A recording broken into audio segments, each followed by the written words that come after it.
Welcome to Fortress on a Hill. I'm Henry. I'm Danny.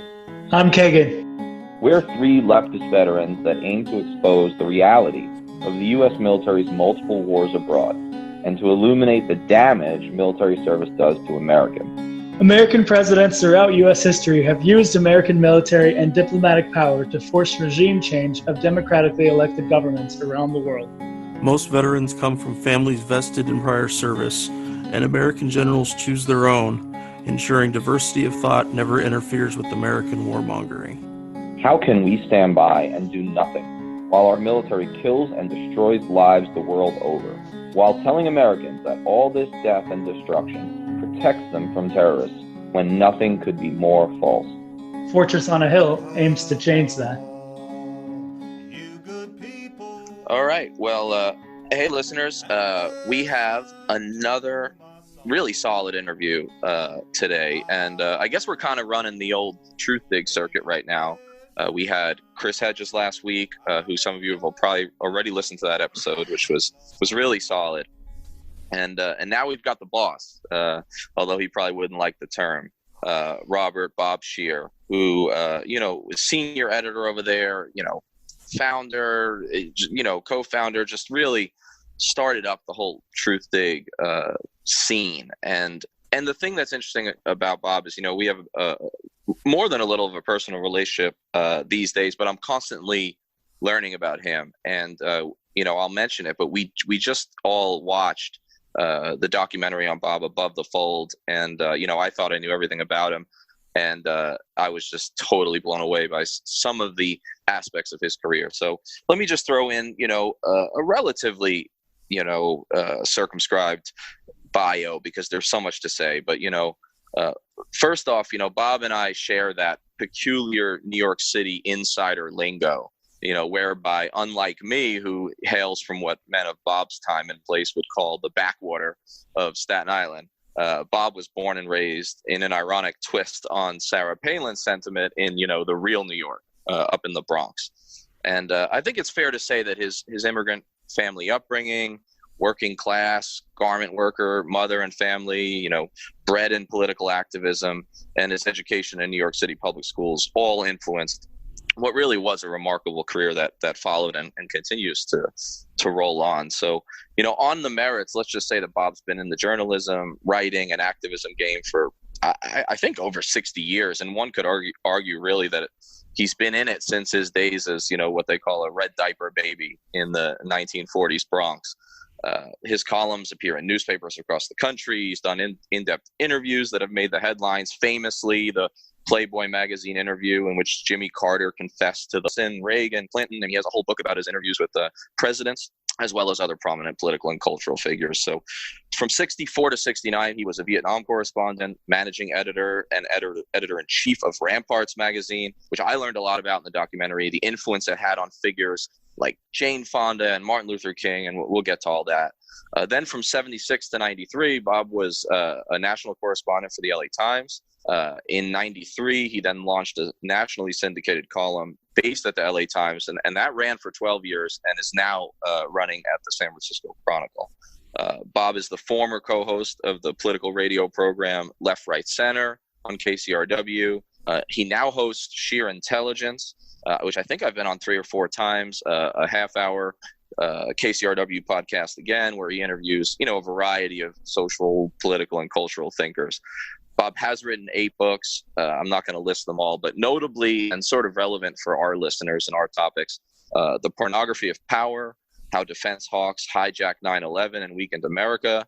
And then most recently, and I just finished, They Know Everything About You, How Data Collecting Corporations and Snooping Government Agencies Are Destroying Our Democracy.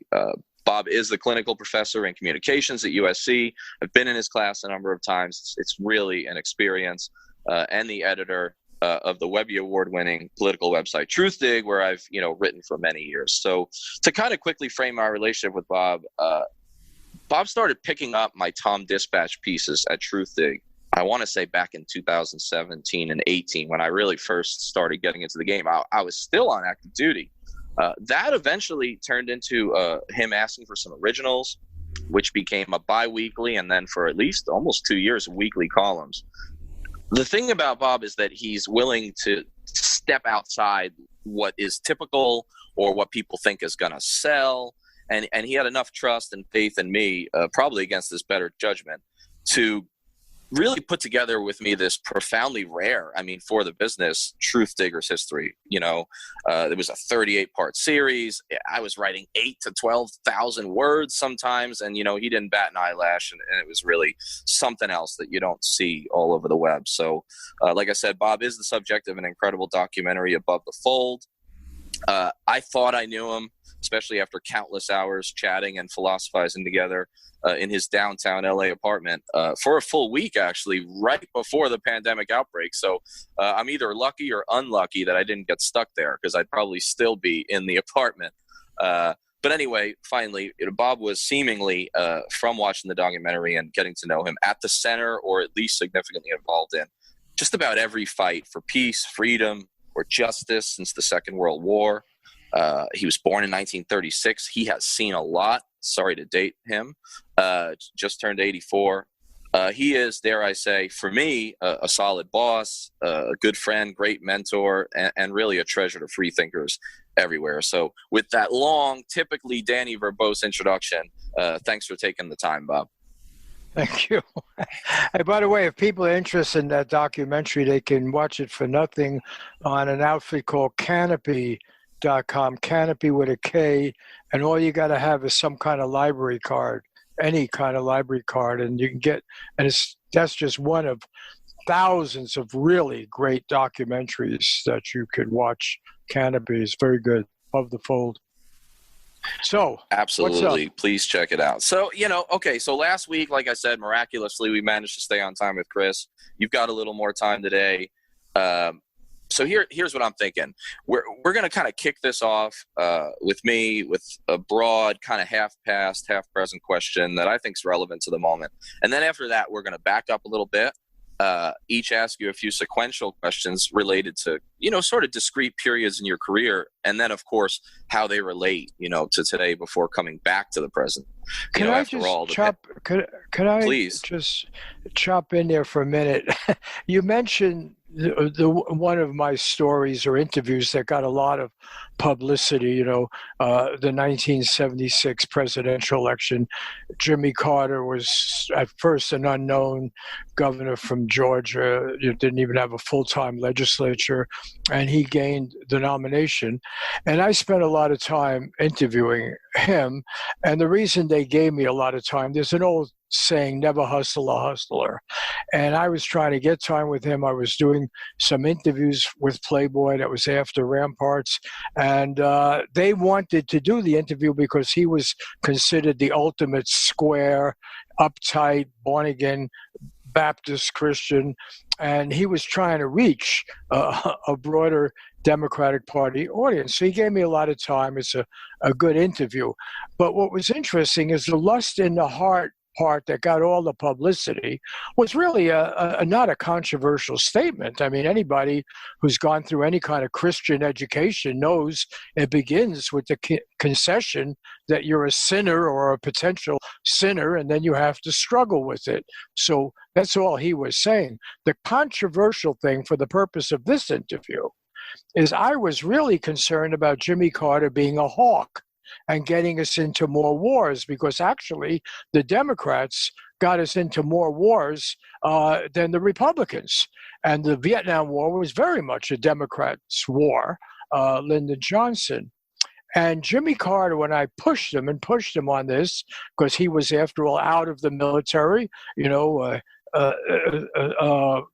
Navy and so forth, and seemed quite the Democratic Party, DNC types.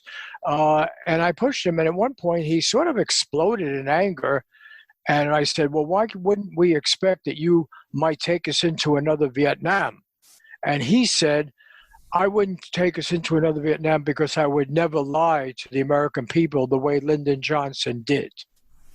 Now, when that interview came out, I happened to be on Air Force One, or whatever the plane was that he was flying. It wouldn't be Air Force One, but the one he was flying, coming back from the Democratic convention.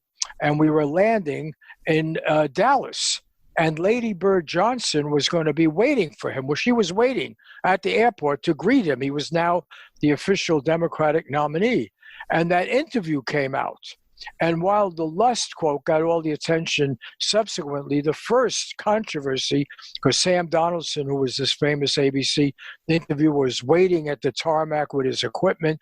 And the first thing he asked me when I got off the plane, did Jimmy Carter really say he wouldn't get us into another Vietnam because he wouldn't lie to the American people the way Lyndon Johnson did? And I said, yes, that was in the interview. And interestingly enough, that faded from controversy. That very explosive, honest statement.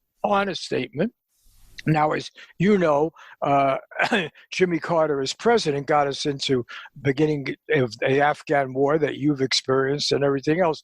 But the fact is, it was a very strong statement. Lady Bird Johnson left the airport. She didn't greet him. And that should have been the subject of controversy and debate. But the media, the fake news, we think fake news just started with Trump's adventure. We've had plenty of fake news, and the media really wasn't interested in Vietnam anymore. And now they were, lust was the issue. That's so interesting. And it ties into the first thing I want to talk about, actually, not just saying that. It does demonstrate, doesn't it, like you said, that issues of militarism and lying about getting us into wars, I mean, none of that was as controversial, like you said, as the sort of like personal sexual innuendo, which really shouldn't have been a big thing. And you've seen, and that's my first question, and a big surprise, I want to talk history a bit, but you've seen so many different phases of like American empire, American war making, and the politics surrounding it. So what I want to ask you is, as you look at American imperialism and militarism in 2020, what commonalities and differences do you see from earlier eras that you both lived and covered? And I'm thinking specifically of, and you can go anywhere with this, but early Cold War, the Vietnam era, the Reagan years, or Carter. What have you seen and how does it connect? Well, it's an interesting moment because if you take Orwell's 1984, we really don't have any serious military enemies. The Cold War, was built on the fiction that Soviets had some massive power. What they had was atomic weapons, and that could hold us in check. But as we all knew, and I spent a lot of time covering the Soviet Union and at different times, including for the LA Times at one critical point when Gorbachev came in. And it was very clear that it was a crumbling economy and that it was a defensive posture they were in. They just didn't want to give up their piece of empire, but they really were not in a position to be very aggressive. And the reality was that the Cold War was based on a fiction of a unified communism, international communism, and that had fallen apart. The Sino-Soviet dispute actually preceded the Chinese Revolution. Mao was more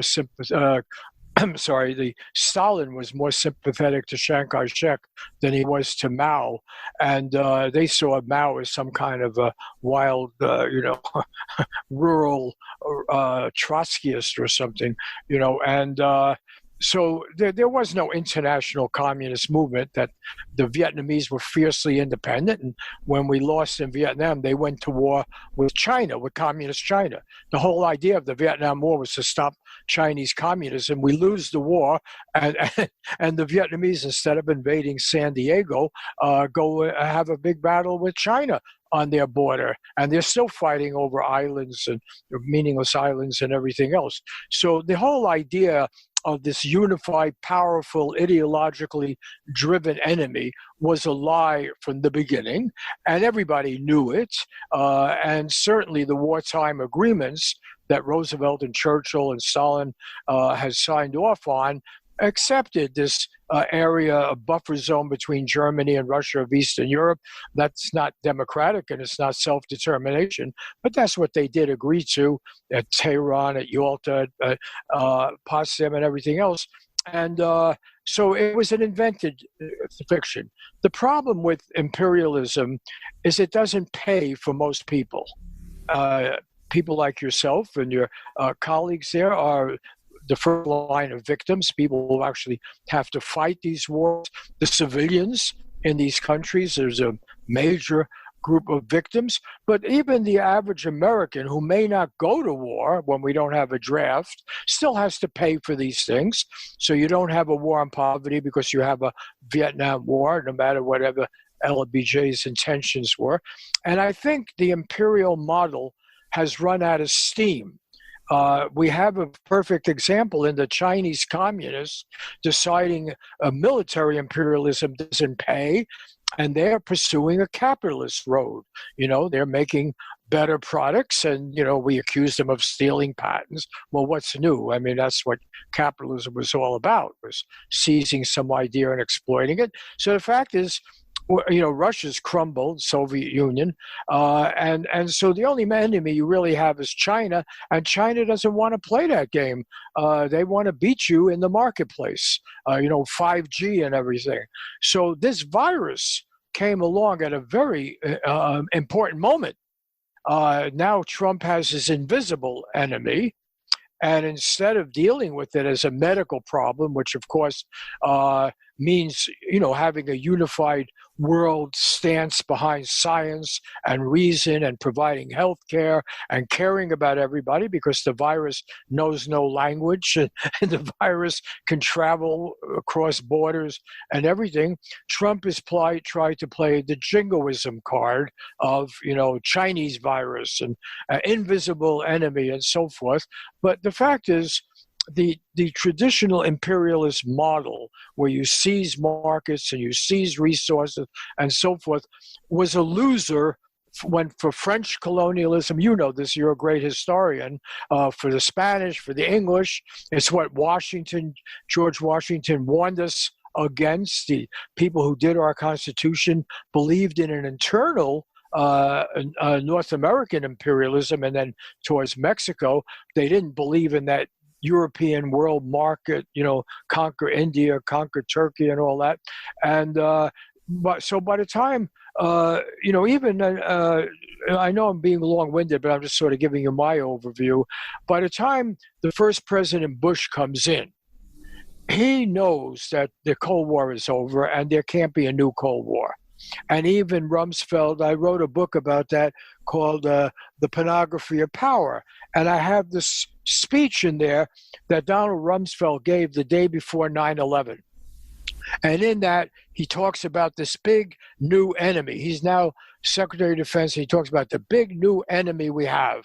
And he describes it in Orwellian terms as omnipresent and powerful and corrupt and with an endless money and wasting lives. And then the point of it, he says the enemy is not Russia, China, it's not outside, it's here at the Pentagon. It's one of the most important speeches any politician, or certainly any leader of the Pentagon, has ever given, and has been all but ignored. And it was the day before 9/11. And basically, he was saying, and the first President Bush was saying, we got to cut the military by a quick 30-40%.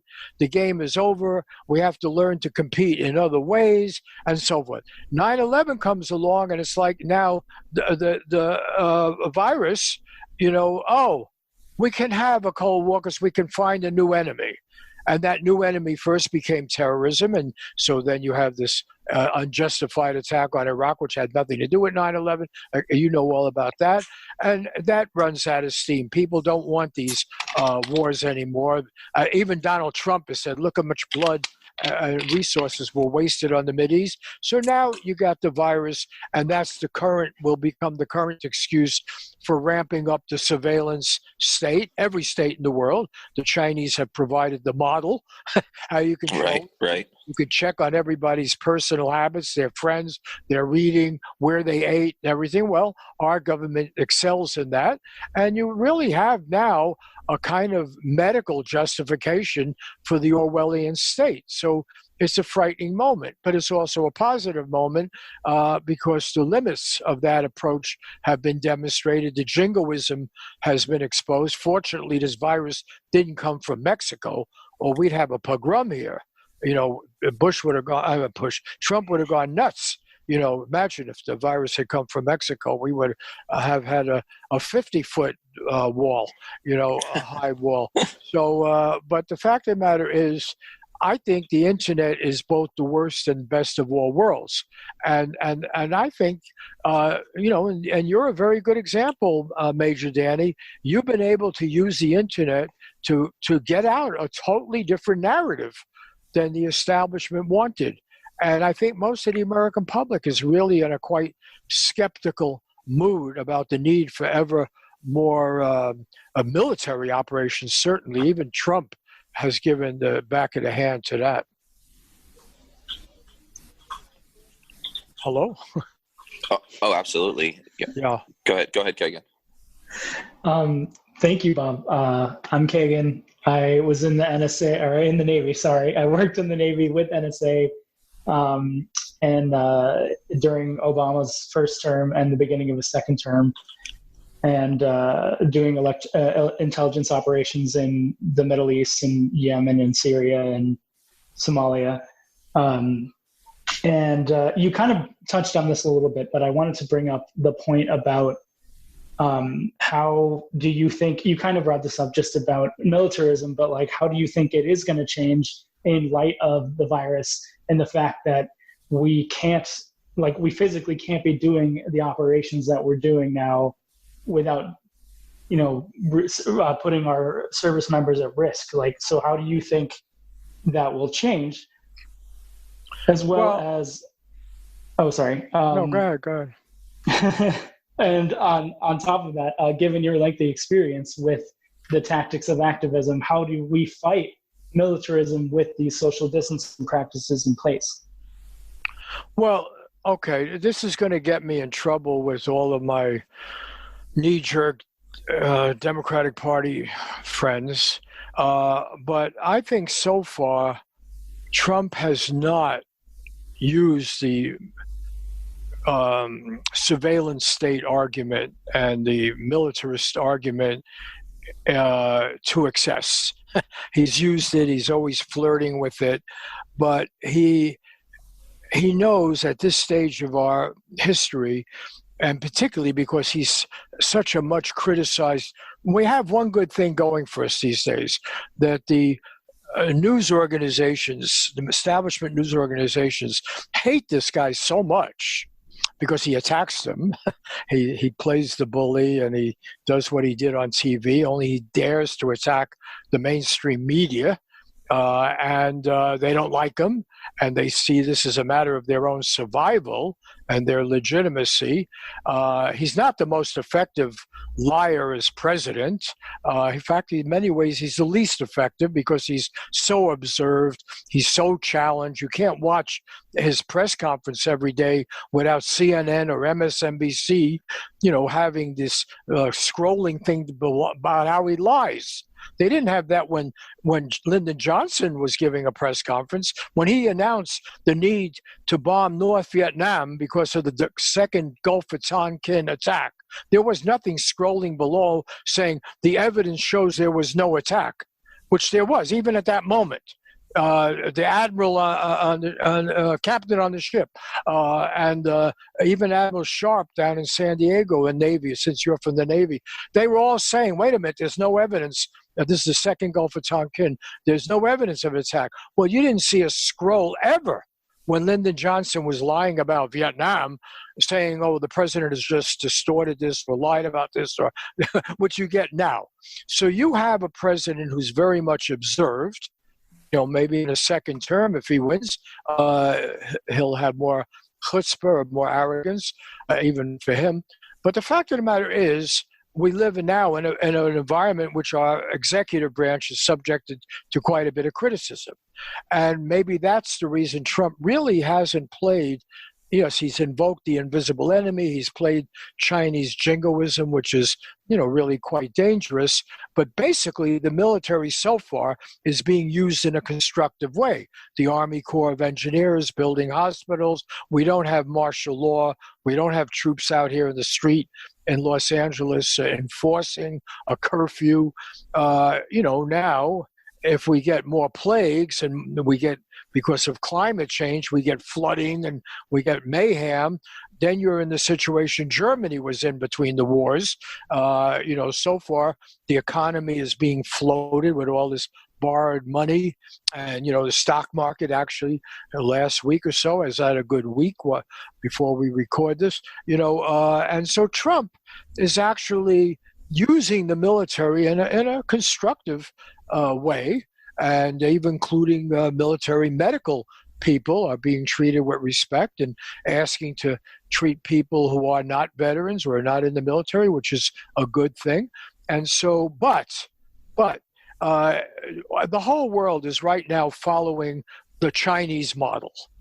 And nobody wants to give the Chinese credit, but they, in fact, this is almost 1.4 billion people, and they're now down the list of fatalities. Whatever you think about the figures, maybe they cooked the figures, but the fact of the matter is, they restricted it to one province. They kept the death down, and they do it by using the surveillance techniques of the internet that are available to every government.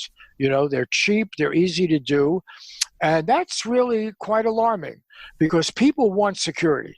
People are scared, and they're quite willing in every society to sacrifice individual freedom if they think their security depends upon that. That's why George Washington warned us about the imposters of pretended patriotism, because in the name of national security, patriotism, get the enemy, whether the enemy's a virus or he's a Chinese communist, people will readily give up their freedom in every society.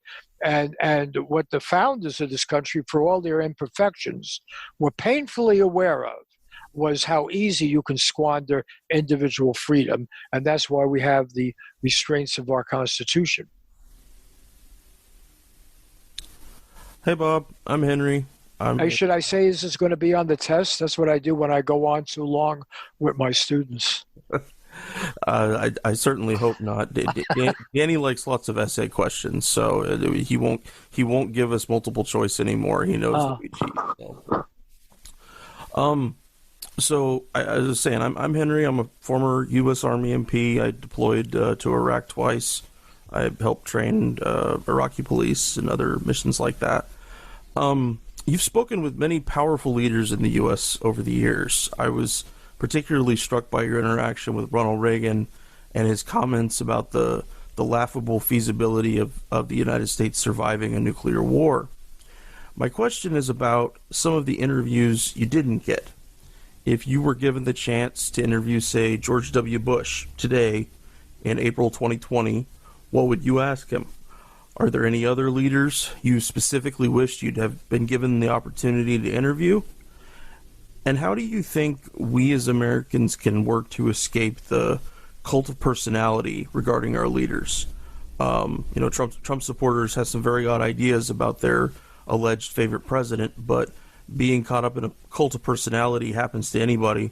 We've often talked on the podcast about how Barack Obama was going to be the savior of the left, or so most of his supporters believed at the time, only to have him become one of the most neoliberal, imperialist, warmongering, craptastic presidents of all time. Yeah, and also intimidating whistleblowers and critics of any of that. Yeah. Despite being a constitutional law professor. Look, I call my book, that's a different book, my collection of interviews with these people, almost all of whom I interviewed as they were about to become president. They were running, and they were front runners, and most of them were done for the Los Angeles Times, which had a lot of clout in those days, and they were needed to win or do well in the California primary and West Coast, and I was the designated interviewer for the LA Times, so I had access to him. For instance, the first President Bush was after he won the Iowa primary, and then we were flying up to New Hampshire. With Ronald Reagan, I interviewed him before I was ever at the LA Times, when I was at Ramparts, when he was running for governor the first time. And I think I developed a good connection with him because I felt people were making A mistake about Reagan is the same mistake they've made about Trump. They were making them cartoon figures. In Reagan's case, he was just a movie actor, lightweight and everything. And I knew that was not true. And I spent time with him when he was running for governor.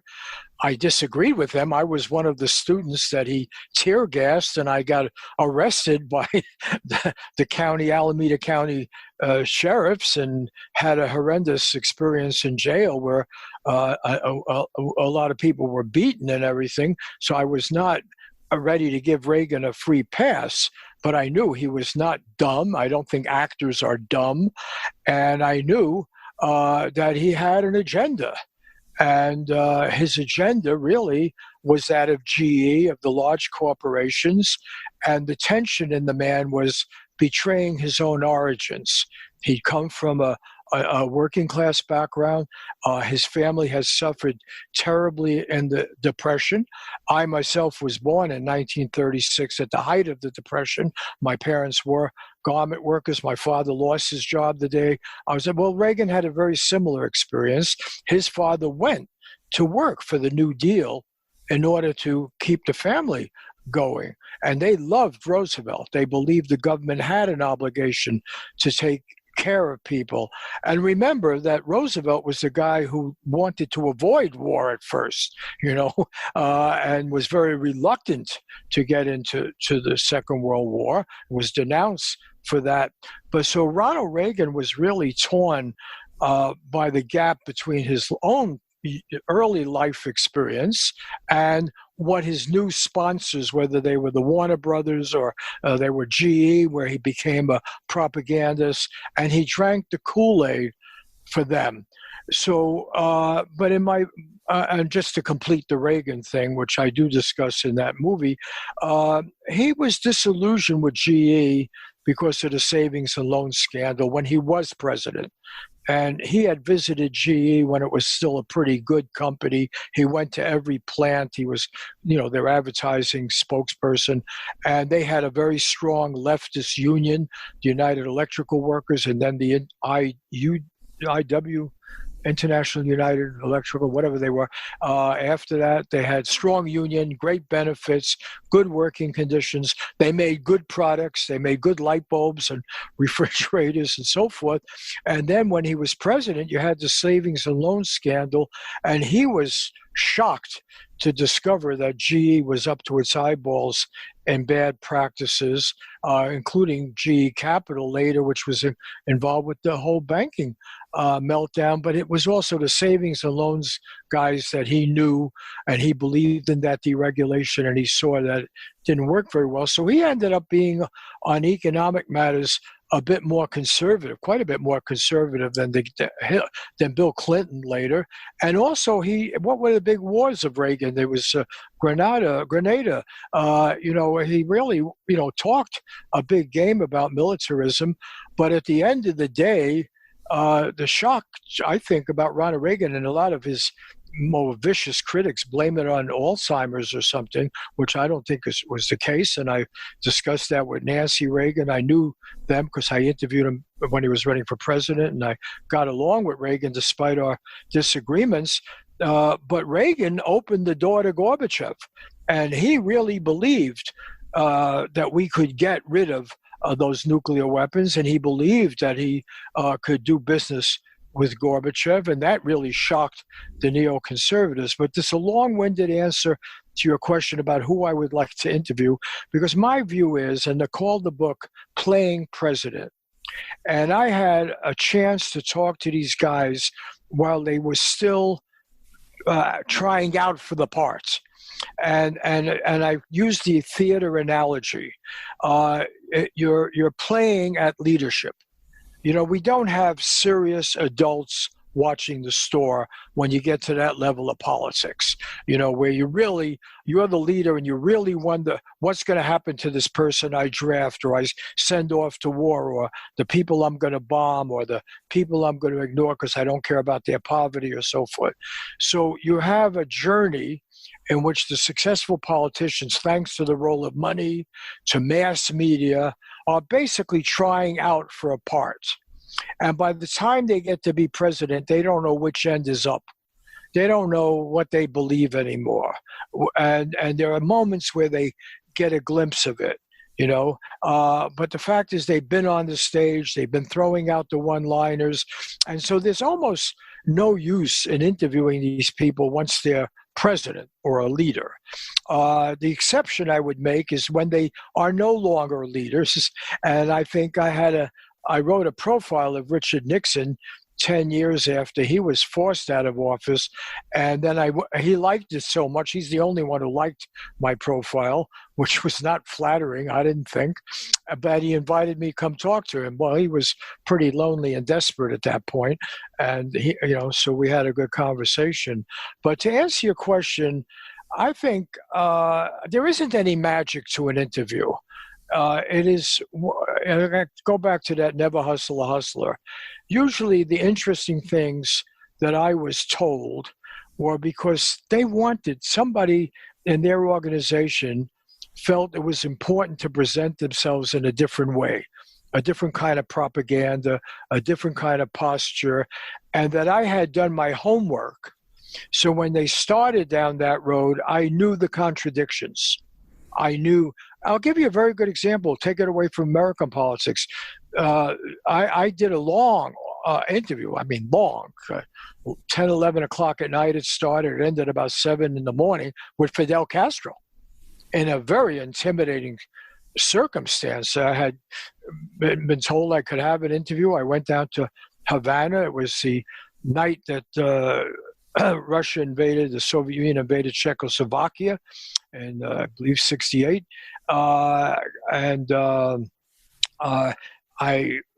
They had me in a hotel for a month, and then these guys came with guns and said, come with us. And I had already packed my bags. I was planning to leave the next day, and they took me from one safe house to another. And finally, I said, look, I got to go to the bathroom. I'm pissing in the bathroom. And this guy walks in, tall, bearded guy. It's Fidel Castro, and I lost my temper with him. I said, God damn, I've been here a month and my whole family's fallen apart. My magazine is falling apart, Rampart. And you've been playing. It was obviously, I just come from playing basketball.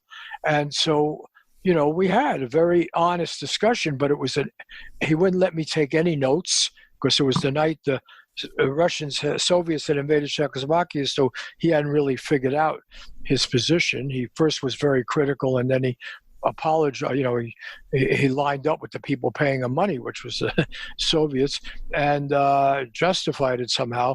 But that night, I had a good discussion with him because I knew some of the stuff that was going on, for instance, rounding up homosexuals and the UMAP camps. I knew the contradictions in the Cuban Revolution, the promises and the reality. I knew something about what Batista had done, what the United States had done.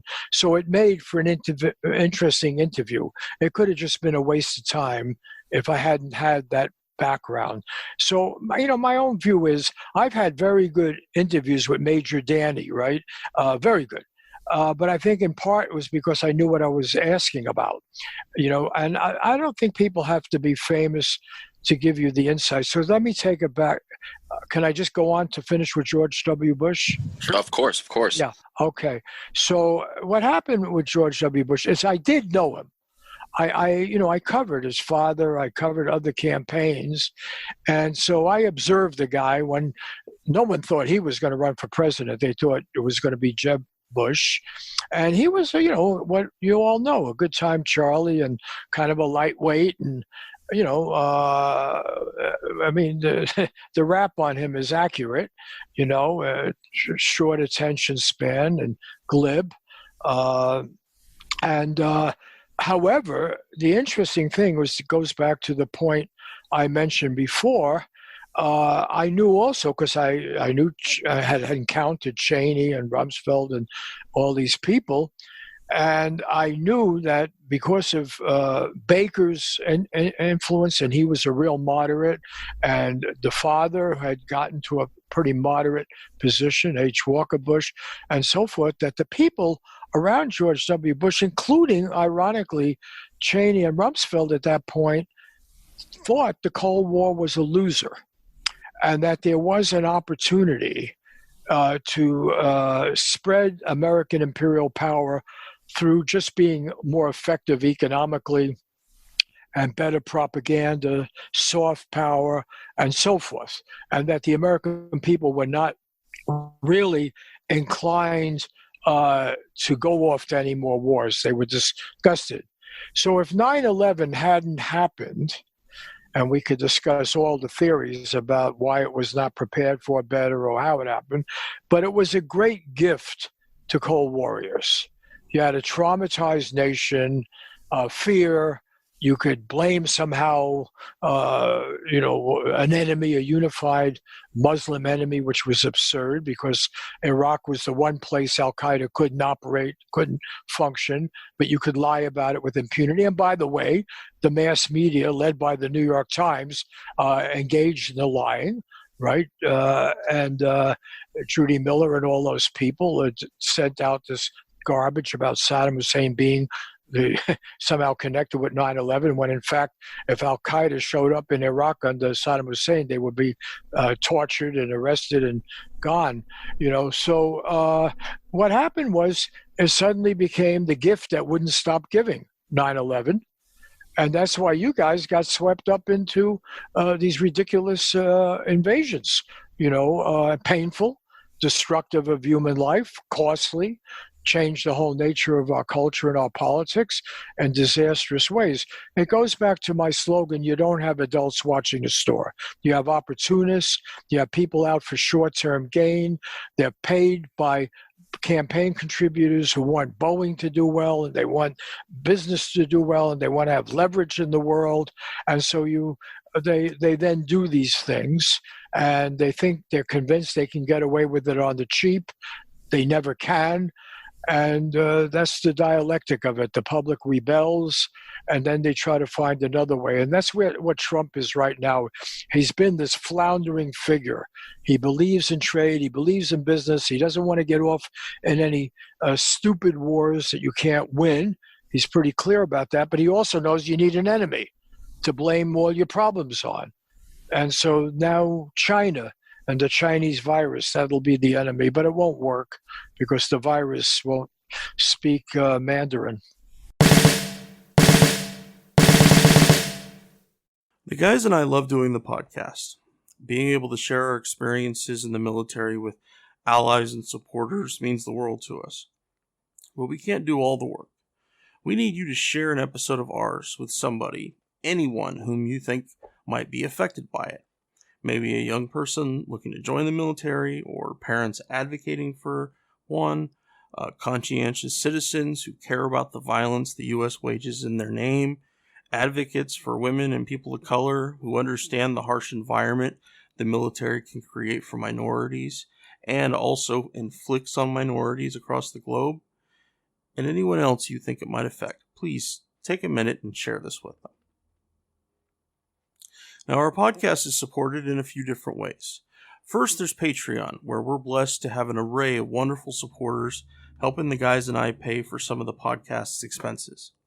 Those who contribute $10 a month or more will be mentioned here as an honorary producer, helping keep you, our listeners, stocked with new episodes.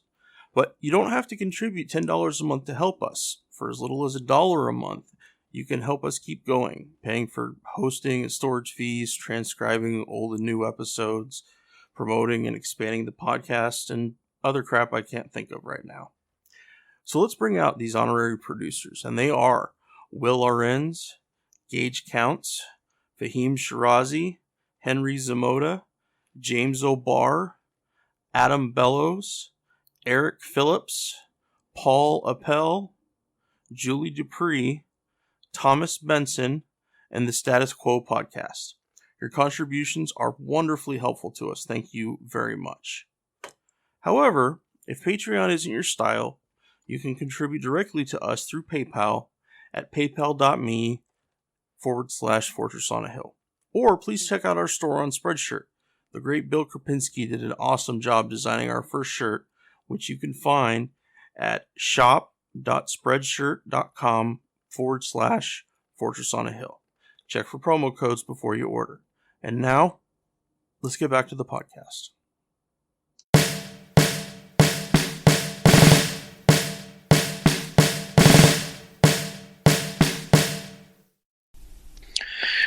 you know, so much of that is there's just so much to unpack there, and I think you're dead on, you know, just even from the recent historical point of view. I'm going to come back to Castro because that was my next question. But before that, I'm going to, you know, let's upset, you know, Narda and Kay in your house and then all our liberal friends a little more. And I want to press on one more question. You know, you mentioned Reagan. Hey, wait a minute. My wife is a tough cookie and a great journalist and was the associate editor of the LA Times. And just because she disagrees with me about Trump all the time doesn't mean she's wrong. And no. There's a lot to hate about Trump. You know, I understand it, but you can't be. You also have to be objective, for God's sake. I mean, scientific, and Trump. I think you know what they're doing is the biggest favor they can do for Trump. The Democrats, they paint him with such a dark image that the average person knows, hey, wait a minute, you know, he's doing a pretty good job now. Maybe he responded late, but come on, didn't the governor and mayor of New York and the governor, why were people using the subway? Come on, Danny, you and I grew up with that subway. They used to pack us in there like sardines. You got a virus going around. I don't care if it was a simple flu. Maybe you don't use the subways. You got a pandemic emerging. When did the subways stop, right? That's the easiest way to transmit. That's why New York became the hottest spot in the world, tragically. Because what? You insisted on keeping with a model of work and communication and transportation that was a disaster to anybody who even knew one word about what was happening in China. Well, you know that. I agree with that. You know that I love Narda, and sometimes sometimes I agree with her when you guys discuss Trump. So no, obviously I was kidding, but you know, I do think that there's something here with Reagan and Trump that you brought up, and this connection is not made very often, but maybe it should be. How quickly we've forgotten what they used to say about Reagan. I think that people have to be able to hold two ideas in their head at the same time. So that goes for Reagan, that goes for Trump. So, you know, to caveat, I mean, I've made a living saying a lot of awful things about Trump.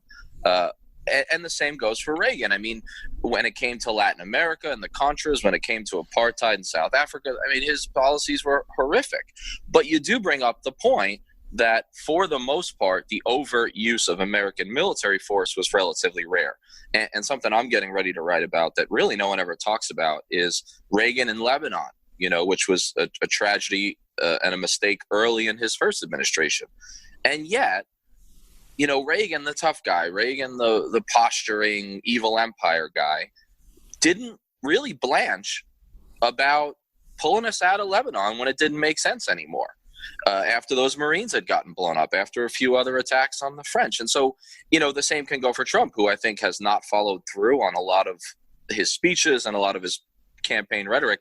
What I want to ask is, do you think that sometimes, you know, the whole only Nixon can go to China thing, does a Republican, does a cold warrior or a tough guy posturing Reagan or Trump actually end up having more, you know, space and leeway and ability to end some, you know, nonsense, whether it's Lebanon or some of the things that we see? Is the potential more there with an overt sort of tough guy Republican?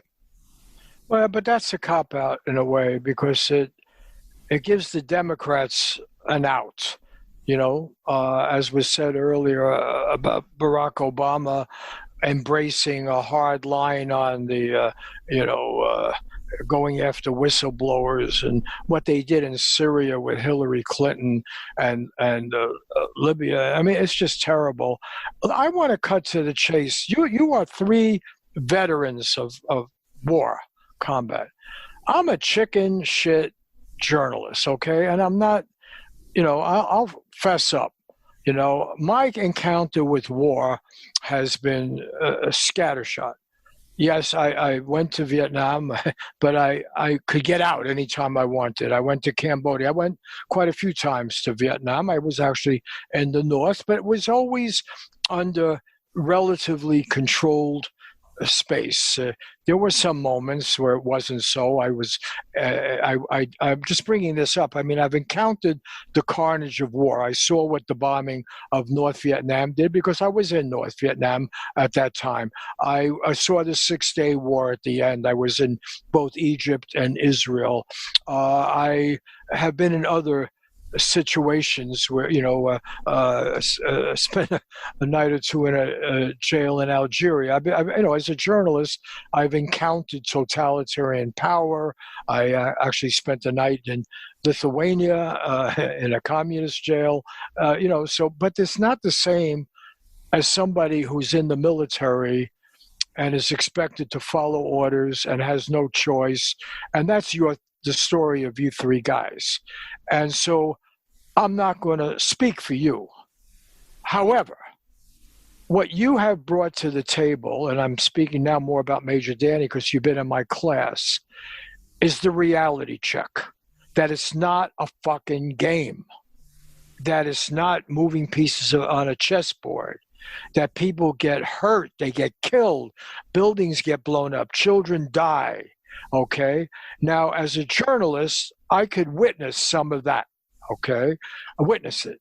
But I didn't pull the trigger, and I didn't face the Nuremberg implication. My uncle, I'm half Jewish, half German Protestant, I've spent a lot of conversations with my German relatives about why I can't have conversations with my Lithuanian Jewish relatives because my German relatives killed them all, So I've been in the middle of this kind of thing, but not the way you three guys have. And the real question is not why Republicans do go to China, Democrats don't. The question is, why does anybody not do the right thing when they have power? I mean, the whole point of Nixon going to China was that we could get along with China, and there was never a reason not to get along with China. Okay? Never. It was not our business whether they threw out Chiang Kai-shek or wanted to be communists. They were nationalists. They wanted their people to live better. They might have had a lousy idea or a good idea. But the fact of the matter is, China was never the threat to American security or European security. That was always a lie from the first hour. And the Korean War was fought over that lie because we didn't give a shit what happened in Korea. It was an excuse to cross the Yalu River and go after Chinese communism, which had succeeded just a year before, or what have you. And so war has always been used as a gimmick, okay? And you can't justify, say, Nixon did it because he was Republican. Why didn't Lyndon Johnson do the right thing? If you go to the Johnson Library, or you can even get it online, you can get the tape of the conversation Lyndon Johnson is having with Senator Russell from Georgia, who was head of the Foreign Relations Committee. It's on the tape. And he's running against Goldwater. And he says, this is Lyndon Johnson, before the Gulf of Tonkin, before bombing North Vietnam, the whole thing. He says, he said, I have a young man guarding me now who's in the military. And what if I have to send him to Vietnam? He says to Senator Russell, he says, what if I have to send him to Vietnam and he gets killed? What do I say to his wife and children? I know this war makes no sense. I know there's no argument. He said, what do I say? And then he says to Senator Russell, do you know of any reason that we should be in Vietnam? He's saying it to the leading Democratic foreign policy, Southern Dixiecrat, somewhat from Georgia. And Senator Russell said, no, I don't. So here's the President of the United States, the key foreign policy guy in the Senate, and Fulbright felt the same way soon after, or by that time, and yet they escalate this war, and you got Ron Kovic, my good friend down there, here in California, right near the airport, and he's been paralyzed all these years. He also speaks in my class. He was sent after Johnson said that. So what we're really talking about is cynicism, and it's disgusting. And anybody tries to say, oh, you couldn't do this or you could do that. Bullshit. You had the right to extend a war in which the conservative estimate is what? McNamara said 3-4 million people died, but then after his tenure, millions more. You got what, 5-6 million Indo-Chinese people died and 59,000 Americans over a war that the President of the United States and the leading Democrat in the Senate could have stopped in a minute. And they said they know of no reason for justification. That's really all you have to know about the whole Vietnam War is that conversation. And it applies to going into Libya and knocking out Gaddafi. It goes, all of it, it's mischief making. It's done for craven political, superficial reasons. It has nothing to do with patriotism, has nothing to do with national security. And time after time, they do it wrong.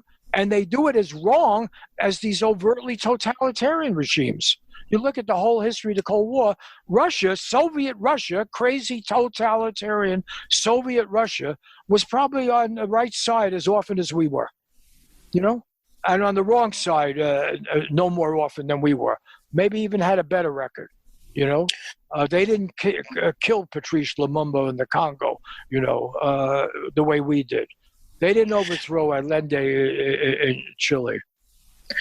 Well, that's just it, Bob. I completely agree with you. I mean, my question isn't so much, or my point had nothing to do with thinking, oh, the Republicans are good, Trump is good. I mean, what I'm saying is, this is the sickness that you're identifying, that folks who know better, you know, because they often did, like you mentioned with Johnson, they don't do the right thing.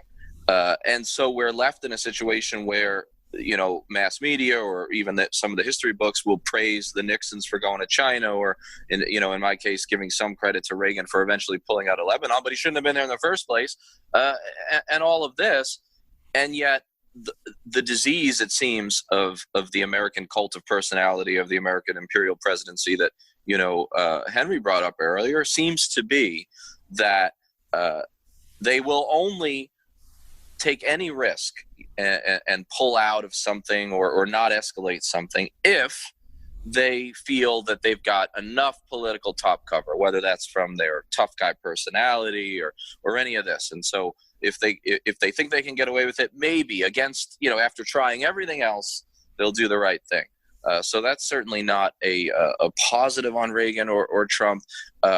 But I think that you answered the question actually better than I could have asked it, because what you're showing, I think, is, look, we can't give a pass to anybody, right? And I think that's been sort of the story of your journalism and your writing, is that we don't give a pass to an Obama, we don't give a pass to Reagan or to anybody. There are so many times, and you mentioned the Soviets. I mean, I'm working on a piece on UN voting right now, and it's a nightmare. You know, I thought I knew this stuff, and then you look and you say, you know, I'm doing the statistics on thousands of votes that we vetoed and abstained on, and the Soviets, they don't have a perfect record by any means, but goddamn if they weren't on the right side of history more often than we were, like you mentioned. So yeah, I think that's key. And so I'm going to ask a question that goes back to Cuba, but only in the sense that I think it gets at your point to some extent. You know, you met Castro. You were in Cuba before that, right? Before you met Castro, I believe. Yeah, I went to Cuba in the summer of '60. The Cuban Revolution was January '59, and I was teaching. I was TA, teaching assistant at Cal, and then I went back to teach at City College in New York, where you should have gone instead of West Point to get a good education. And I'm just kidding. And yeah, you're probably right about that. No, you got a great education. I'll never take anything away from that. But anyway, I did teach there in the summer, and I saw a little poster on the wall saying you can go to Cuba for $25 a week if you can get there and cut sugarcane or something. And so I had my wife at the time, great woman, Serena, and we got in our little Volkswagen and took the long way back to California. We went by way of Key West and got on a little plane with a bunch of drunken American Legion guys who were still thinking it was the old Cuba, and they were going to party and get involved with prostitutes or whatever they had in mind, or maybe they were going to go to a Catholic cathedral and pray. I don't know, or maybe both. But anyway, they were drunk by the time we arrived, and then we spent quite a bit of time. And I was there when the U.S. put down the economic blockade on Cuba. And why? Because Castro was a nationalist. He wasn't a communist. The Communist Party had opposed him until 6 months before he won. They actually had been more sympathetic to Batista. Castro was definitely a nationalist, wild nationalist, and not like Che Guevara. He wasn't bent on exporting the revolution. That was the whole split between Castro and Che Guevara. Castro wanted to make Cuba into this paradise. He believed in it. He believed the fruit and everything, the weather and the women and the whole thing. The music of Cuba was the best in the whole world. So he was like a Tito-type nationalist. And, and we read it wrong and decided to have a whole Cold War going with Cuba, and then bring the Russians in, and that's the history. But I was there at a time, it's in that movie, Above the Fold, where the irony was that the Cuban Communist paper, well, then became the Communist paper, Revolucion was the paper of Castro's movement, had this literary supplement on Mondays, Lunes de Revolucion, which featured the American Beats, Kerouac and Ginsberg and Ferlinghetti, and their whole thing was this revolution was supposed to free up young people and so forth. And then because they got dragged into the Cold War, it went off into a different model. Well, I think that we're seeing Cuba suddenly jump into the news a little bit, or especially right before the pandemic, because you had Bernie mention the education, and then there was the whole kind of apartheid connection, which most people don't know, where, Biden was telling those lies about meeting Mandela or getting arrested on the way. And so, I love the Castro stories. That's why I knew we had to bring them up, and I'm glad you did. But you look at Cuba today, and you mentioned how there's like a misunderstanding of monolithic communism that you mentioned earlier with the Cold War. There's really not a lot left of that, communist world, and even Cuba doesn't fit it completely. But, how do you look at Cuba today? I mean, and what do Americans continue to get wrong in this time of Corona, right, where Cuba's jumping back in? Major Danny, I know you've been a professor, taught history at West Point, and normally I think you're the sharpest historian we have writing right now. Okay, however, I just think you made a big error.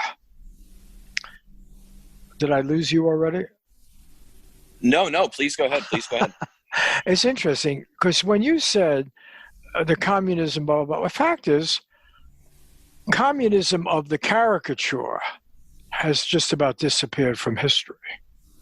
But communism of the caricature was a denial of everything Marx had ever written, or Communist Manifesto. Because remember, Communist Manifesto, a thin little pamphlet, I had to point this out to people in the old Soviet Union when I wrote a review for Moscow News of Gorbachev's book on perestroika. And I quoted from the Communist Manifesto where Marx paid tribute to capitalism for ending the idiocy of rural life, building the great cities. So Marx did not challenge the achievements of capitalism. He challenged that it was built on the sweat and blood of ordinary workers, and that they didn't share the wealth, and therefore created the contradictions that would lead to class struggle.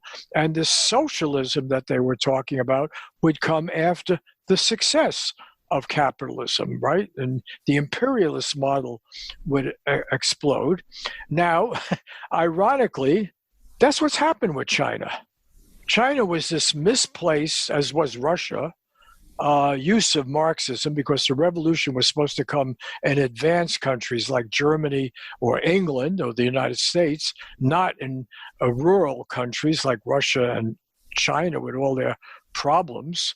So Marxism got perverted by people like Stalin and Mao to be justification for what they were going to do, which was basically avoid capitalism, avoid its growth and investment and everything else, and develop what became dictatorships of not the proletariat, but of the party, and became a caricature of the whole thing, an oppressive, vicious caricature. However, the odd thing is that somehow the richest population-wise country, poor by virtue of its population, poor by virtue of its lack of resources, particularly oil, exhausted farmland. I'm speaking of some experience having been a fellow in the Center for Chinese Studies at the University of California in 1963. I believe I got the year right, when we thought China could never develop. Well, somehow or other, this communist thing and the same communist party with its same method of organization, democratic centralism, top down, in the villages, in the factories, and so forth, turns out to be a system of government that, first of all, was able to control this virus, once it got going, more effectively than evidently any other country, because they have the organization, they have the surveillance, they can push people around. Yes, it's a terrible model in terms of freedom and democracy, but in terms of containing a pandemic, it turns out to be the one that everybody's following. Everybody's saying you have to stay in your house and you have to follow our rules and so forth. And this communist label, same Communist Party, still quoting the same ideology, still talking about Marx and Lenin and Mao Zedong and everything, has actually built what may turn out to be the most successful, from an economic point of view, capitalist model. Nobody ever wants to examine that. Not only was the Cold War fraudulent about Chinese militarism or Russian militarism being inevitable and conquest and building an empire, but it was fundamentally wrong about the capacity of those societies, particularly China, to change. Vietnam is another example. Vietnam is one of the emerging tigers of what was once the Third World, right? People who talk about taking their business from China, where are they taking to? Vietnam, another communist-run country. So the reason I was criticizing you ever so in a friendly way as a historian, why only use the communist label? Since they still use it, they're still run by a communist party, they still claim adherence to some kind of ideology of communism. Why use that label when it fits the overtly totalitarian, militaristic, economically incompetent model, which is what China was, chaotic, with a heavy dose of anarchy and madness? Why not use it now, when in the name of the same ideology, they're actually producing a very successful capitalist model, which, by the way, probably is moving more rapidly to developing the middle class that de Tocqueville talked about. They've probably got about 300-400 million people who are actually in or close to a middle class now out of their 1.4 billion, but also one that has absorbed the main idea of freedom in the advanced West, which is consumer sovereignty. The main idea we have now of being free is to spend your money on all the toys and contraptions and property and business that you want, and towards that end, that's what my book about, they know everything about you, the surveillance state is about. We're willing to give up personal freedom. We're willing to say, okay, the FBI can know everything about me, what I've read, what movies I watch, who I meet with. I'll trust them. Why? Because they'll let me shop and they'll be more effective. I can Yelp, I can get reviews, I can get advertising, targeted advertising. So in fact, communism has emerged as actually maybe the main model for organizing society. It's not a model I like. I'm still with the founders of the American Constitution, not with them on slavery and not with them on male chauvinism, but nonetheless with the idea of individualism. But, the Chinese communists with the same label, same party organization, same claim on ideology are actually quite effective on being capitalists and maybe economic imperialists. They're not going to do it with the military, but they're going to have the Silk Route, road, and they're going to invest in other countries, including Australia, as well as throughout Africa. And maybe they are the new economically oriented imperialism that maybe it's a more effective model from that point of view of profit and wealth aggregation than the one we're hanging on to, which is this weird mixture of militarism and salesman, which is what Trump embodies. Trump is, first of all, a salesman, wants people to move into his hotels, wants to make investment. On the other hand, he's a bully and a cop and a militarist and wants to beat people over the head, whether they're because they're undocumented or this or so forth. So he embodies this contradiction of where freedom and capitalism are in America right now, much more perfectly than the Democrats you were mentioning. Well, yeah, I mean, I don't think we disagree all that much. I mean, I think we're going to have to grapple with a couple of facts that aren't comfortable someday. You know, the historians are that, you know, for example, China brought more people out of poverty probably more quickly than at any time in history, right?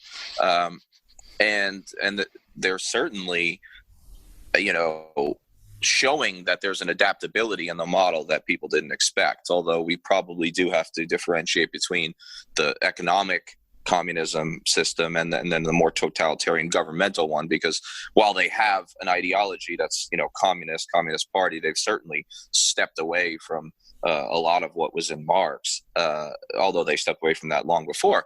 But you know, so let's take Cuba then, which, you know, I think has adhered a little more closely to the original, you know, economic model. And yet what we're seeing with Corona, whether it's taking in cruise ships or sending its doctors overseas once again, is that this evil enemy, you know, whatever they have, you know, 10 million people, this tiny little country that we've made into a monster, you know, it is showing itself once again to be arguably, for all its flaws, more humanitarian, more forward on certain things like education and medical care than we are. So it's fascinating. And what, you know, so having been to Cuba, what do you make of that as you watch it happening again in 2020, if you see it that way? Well, I mean, you're really talking about a basic truth of the human experience, which I dare say is acknowledged in a lot of even in the mega churches in the Christian tradition, that sin does not have a country label. Sin does not even present itself as sin all the time. You have to struggle with it within people who present as very virtuous. You know, I'm not saying this is the only way to think about it, but certainly since we always, or our leaders always invoke basically a Christian notion of morality, the fact of the matter is it contains a warning that labels, that presentation, that appearance, that PR should not be confused. Don't confuse the thing being sold with the thing itself, okay? And those Southern Democrats that I mentioned before were blatant racists. You hardly ever hear anybody in the Democratic Party mention they're the ones who did the lynching. They're the ones, who oppressed Black people so viciously. They were called Democrats. We don't mention that because the label is now inconvenient. We want the label applied. Also, Eisenhower, we haven't talked about him much, but, arguably more peace-oriented than any Democratic president, and yet came out of the military and was a war hero and so forth. So those contradictions are always there. And I think the absurdity of the book that I wrote with Marie Zeitlin, who has been a professor at UCLA and before that was at Princeton and at Berkeley, a brilliant scholar and Latin American specialist, among other things. We wrote a book, and the American version, the Grove Press, was called Cuba, An American Tragedy, and the Penguin edition, the American version was Cuba, Tragedy in Our Hemisphere, and the Penguin edition was Cuba, An American Tragedy. And it's a book that we wrote, just the first edition came out before the missile crisis, and then the revised edition, the Penguin edition, came out after it. And our whole argument was that American policy created what was happening in Cuba that we thought was tragic, and that this was actually our unwillingness to have experiments in the world that we couldn't control, and how to do life. And I'll give you, before I get back to Cuba, India, China was one such example. We had an idea that democratic India, communist China, this was the two things, freedom or totalitarianism. You look at the situation now, you could make the argument that China is maybe freer than India. India right now is being run by a Trumpian figure who's playing the religious card of intolerance and much more coercive in a way. China seems more given to the market and to what the market demands and so forth. And, the contradictions of the internet, it's hard to block ideas, but no one any longer talks about India and China as this clear contrast, even though that was for much of the Cold War. One was clearly democratic, one was clearly totalitarian. We don't think of it quite that way. Well, Cuba never fit that model. Cuba, as I said before, was an expression of nationalism against a mafia-run dictator who was in the Catholic Church, looked the other way, the only institution that otherwise mattered there. It was deeply corrupt. Castro himself had been a serious Catholic. He was offended by the moral corruption, the prostitution, the drugs, the mafia, and the Cuban Revolution was really fought against decadence, if you like, and the notion of a pure Cuba in which your women are not exploited, in which your young people are not driven by drugs and crime and so forth. And he certainly was. Of course, Allende in Chile, there are many others. You just had it now in Bolivia, where anytime somebody emerged anywhere in the world, Tito is another example, where they had some genuine nationalist urge to do it their way. Castro wanted to do it Cuban way, okay? Tito he invented Yugoslavia, and it was going to be a Yugoslavia way, uniting the Croatians and Serbs and so forth. And we were always at war with self-determination for any other people. The only self-determination that we accepted was the self-determination of white Christian America. That's what we made noble. We said, this is the center of virtue. We'll cut some immigrants in. We'll cut people who are not white. We'll cut women in under pressure. But, we're the center of the dawning of the city on the hill, the new age. And that's been embraced. And anybody else. So therefore, we are not asking for self-determination. We are actually championing universal values, freedom, democracy, so forth. And anybody else, they're only championing narrow nationalism. Even when the French dared object to the U.S. involvement originally in Iraq, we attacked French fries, right? We denigrated the French. So anytime anybody in the world has dared to do their own self-determination in a way that corresponds to some notion of their own national needs. And certainly China is an incredible example. I mean, Chinese are driven by a notion of China. China is the Zhongguo, the middle kingdom, the middle of the world. And their notion is China's time has come. And China was divided in the century before the last one. We all know about that, Shanghai and everything. And then it was divided by corruption and tribalism.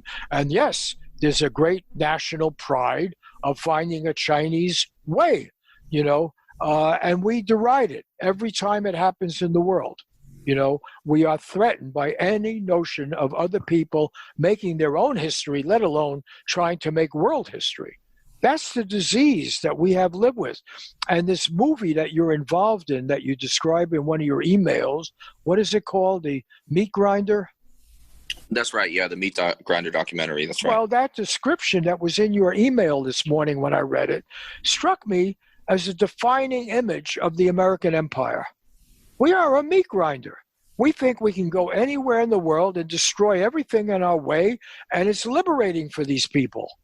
I was in North Vietnam after the bombing. I saw the people with their arms blown off in the hospitals and the madness and what was done to that society. And other people who went, you mentioned Jane Fonda before, and they come back, they're called traitors for daring to suggest that the carpet bombing of Vietnam is genocidal, daring to suggest that. But that's really been the issue. It's torture.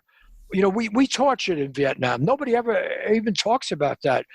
Tony Russo, who was with Daniel Ellsberg and releasing the Pentagon Papers, what he was doing at the Rand Corporation was reading the reports of torture, the witness interrogation of captured Viet Cong and so forth. That's what turned him against the war. But do we ever hear anybody talk about Vietnam as a time of torture, which was systematic? And we were intimately involved with the Michigan State Project and everything from the creation of the Diem administration from the very beginning. You don't hear anything about it. So I think the real illness at the heart of the American soul is the notion of American exceptionalism. It gives you a get-out-of-jail-free card for anything you do. Anything, dropping the atomic bomb in Hiroshima and Nagasaki, torture, whatever you, overthrowing governments, creating mayhem, being what Martin Luther King called the major purveyor of violence in the world today. That's what Martin Luther King said shortly before he died. He had to condemn his own government on Vietnam because it is, in his words, was the major purveyor of violence in the world today. Well, you three guys were involved in that violence intimately, right? And what was the justification for that violence? Even when it's considered unneeded, wrong, what do they say? We made a mistake. My Lai was a mistake, right? Abu Ghraib, a mistake, right? That's the great cop-out. Absolutely. It's always an anomaly, according to the public narrative, when in reality, all of this has been just of a piece with America's empire in general. We're on Twitter at Fortress on a Hill, and also at Facebook.com at Fortress on a Hill. You can find our main blog page and our full collection of episodes at www.fortressonahill.com. iTunes, Stitcher, Google Podcasts, Patreon, Spotify. You name it, almost anywhere you listen, we're already waiting for you. And hey, we're always in the market for more Patreon supporters. Please consider becoming a patron at patreon.com. And if you're not into giving us a monthly payment, think about giving us a couple bucks on PayPal. The link is in the show notes. Skepticism is one's best armor. Never forget it. We'll see you next time. And listen to my song. I